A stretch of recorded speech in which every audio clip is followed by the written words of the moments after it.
नमस्कार, मैं आपके साथ औरंगजेब चौधरी। हमारे साथ बातचीत करने के लिए कांग्रेस नेता कन्हैया कुमार हमारे साथ मौजूद है। सर, आप जो ये भारत जोड़ो यात्रा निकाल रहे हैं, उधर जो है संबित पात्रा ये कह रहे हैं कि जो भारत जोड़ो यात्रा निकाल रही है कांग्रेस, राहुल गांधी और सोनिया गांधी जी अपने ऊपर जो ईडी के छापे पड़ रहे हैं उससे बचाव के लिए निकाल रही है। कौन संबित पात्रा जी ने बोला। आप लोग संबित पात्रा को इतना सीरियसली क्यों लेते हैं? संबित पात्रा की कुल काबिलियत क्या है? दिन भर मोदी मोदी करना, टीवी में जाके झूठ बोलना, और उससे जो है प्रधानमंत्री खुश हो जाते हैं। प्रधानमंत्री को चापलूस पसंद है, फिर उसको जो है कहीं का डायरेक्टर बना देते हैं। ऐसे आदमी को इतना सीरियसली मत लिया। हम कह रहे हैं कि देश में जो बढ़ती हुई महंगाई है, बेकारी है, अमीर गरीब के बीच इनकम की जो खाई है, उससे हमारी देश की अर्थव्यवस्था की कमर टूट रही है, उससे हमारा देश कमजोर हो रहा है, उसको हम जोड़ना चाहते हैं। तो उसमें जो है ईडी कहाँ से आ गया?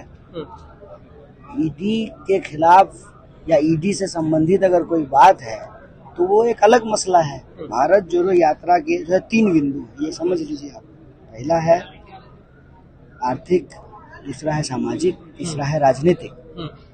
आर्थिक बिंदु ये है कि आज जिस तरह से हर चीज महंगी हुई है, जिंदगी में जीवन छोड़ करके जीने का हर चीज महंगा हो गया है। मतलब जीवन सस्ता, जीने की हर चीज महंगी।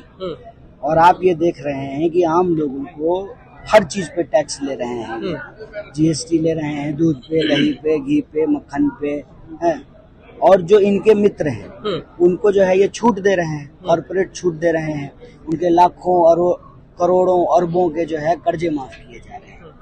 दूसरी तरफ आप जब समाज को देखेंगे तो आपको दिन भर जो है कोई ना कोई ऐसा घटना सुनने को मिलेगी कि एक भारतीय को दूसरे भारतीय से लड़ाया गया है।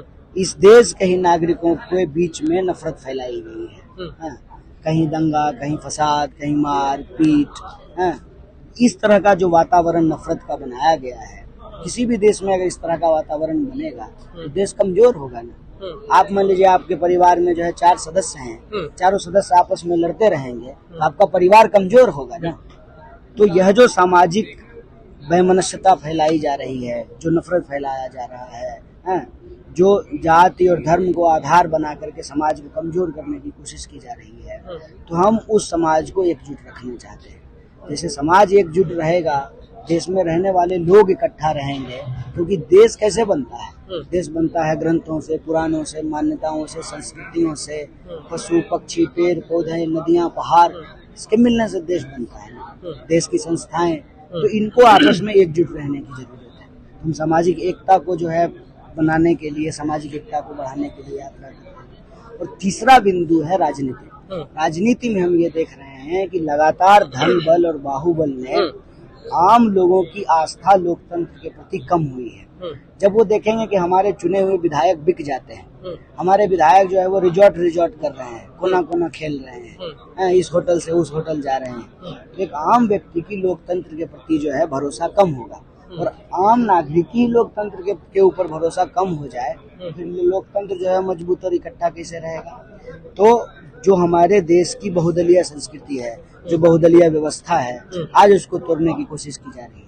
इतिहास को आप उठा करके देखेंगे तो अटल बिहारी वाजपेयी विरोधी दल के नेता थे, लेकिन अटल बिहारी वाजपेयी सरकार का प्रतिनिधित्व करने के लिए जाते थे। आप जब पहला मंत्रिमंडल देखेंगे नेहरू जी का, तो उसमें जो है पंडित जवाहरलाल नेहरू भी थे, डॉक्टर बाबा साहब भीमराव अम्बेडकर, श्यामा प्रसाद मुखर्जी भी थे। तो हमारी राजनीतिक संस्कृति में जो बहुरंगी व्यवस्था है, जो बहुदलीय व्यवस्था है, विपक्ष को भी जो है बराबर का जो सम्मान दिया जाता है, उस तरह की राजनीतिक व्यवस्था रही है।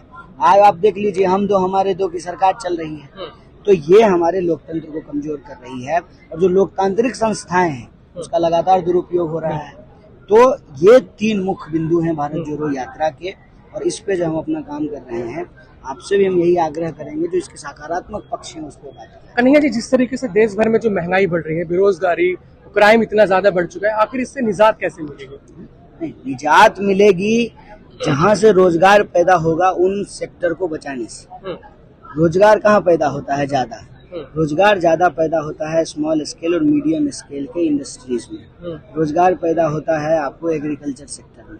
रोजगार पैदा होता है जब आपके यहाँ पे पढ़ाई लिखाई ठीक रहेगी, योग्य जो है लोग बनेंगे, तैयार होंगे, तो उनको अलग अलग सेक्टर में जो रोजगार मिलेगा। आप देखिए कि शिक्षा की हालत क्या कर गई है। अभी तक जो है दिल्ली यूनिवर्सिटी में एडमिशन नहीं हुआ है।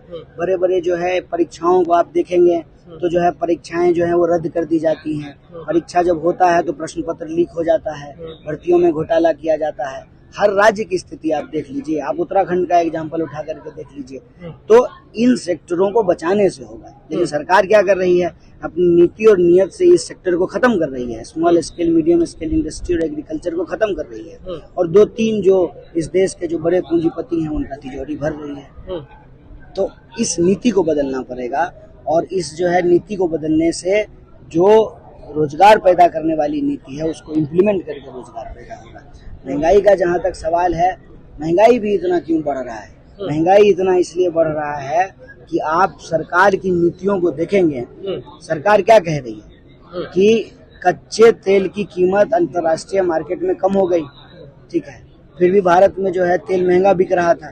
तो सरकार ने कहा कि हम टैक्स इसलिए ले रहे हैं कि उससे आपको वैक्सीन मिलेगा। जब हमारे टैक्स के पैसे से आप हमको वैक्सीन दे रहे हैं, तो फ्री वैक्सीन बोल करके पूरे देश में पोस्टर क्यों लगवा रहे हैं? तो ये जो संस्कृति है, जो मौजूदा सरकार का काम करने का तरीका है, उसकी वजह से जो है महंगाई दिन दुगनी रात चौगुनी बढ़ रही है। चलिए सर, आखिरी सवाल, महिला सुरक्षा जो है देश का सबसे बड़ा मुद्दा है, और प्रधानमंत्री जी मन से खुद कहते हैं हम महिला सुरक्षा पर काम कर रहे हैं, लेकिन उसी दिन जो है बिल्किस बानो के जो दोषी है उनको छोड़ दिया जाता है। यही तो सबसे दुखद बात है ना, कि जो है आप हरिशंकर प्रसाद जी का वो व्यंग पढ़ेंगे ना, भेड़ और भेड़िया, कि जो है जो आज के डेट में मन की बात करते हैं उनको इस देश के जन की कोई चिंता नहीं है, और उनको अपने तंत्र पे इतना भरोसा है कि वो हर झूठ को जो है सही साबित कर लेंगे, ऐसा उनको लगता है। और ये अपने आप में जो दोहरापन है, उस दोहरापन से ही इस देश की स्थिति ऐसी उत्पन्न हो गई है। इस दोहरेपन को हमको आपको समझना पड़ेगा, देश के आम लोगों को समझना पड़ेगा, और जो हमारी हकीकत है, हमारी जो सच्चाई है, उसको हमको महसूस करने की जरूरत है। आप सोचिए कि बिल्किस बानो के मामले में जो हुआ है वो किसी एक समुदाय या किसी एक पहचान का बात नहीं है। हर महिला को लगा होगा कि हम कैसी स्थिति में आ गए कि बलात्कारी को संस्कारी बताया जा रहा है। यही मैं कह रहा हूँ, नफरत समाज में फैलता है। इस डर और नफरत से जो है हमको अपने समाज को बचाना होगा, और जोड़ना पड़ेगा लोगों को, ताकि देश इकट्ठा रहे, एकजुट रहे, और एक जो है एकजुट देश ही जो है वो तरक्की करता है, उन्नति करता है, प्रगति होती है। चलिए, शुक्रिया हमसे बात करने के लिए।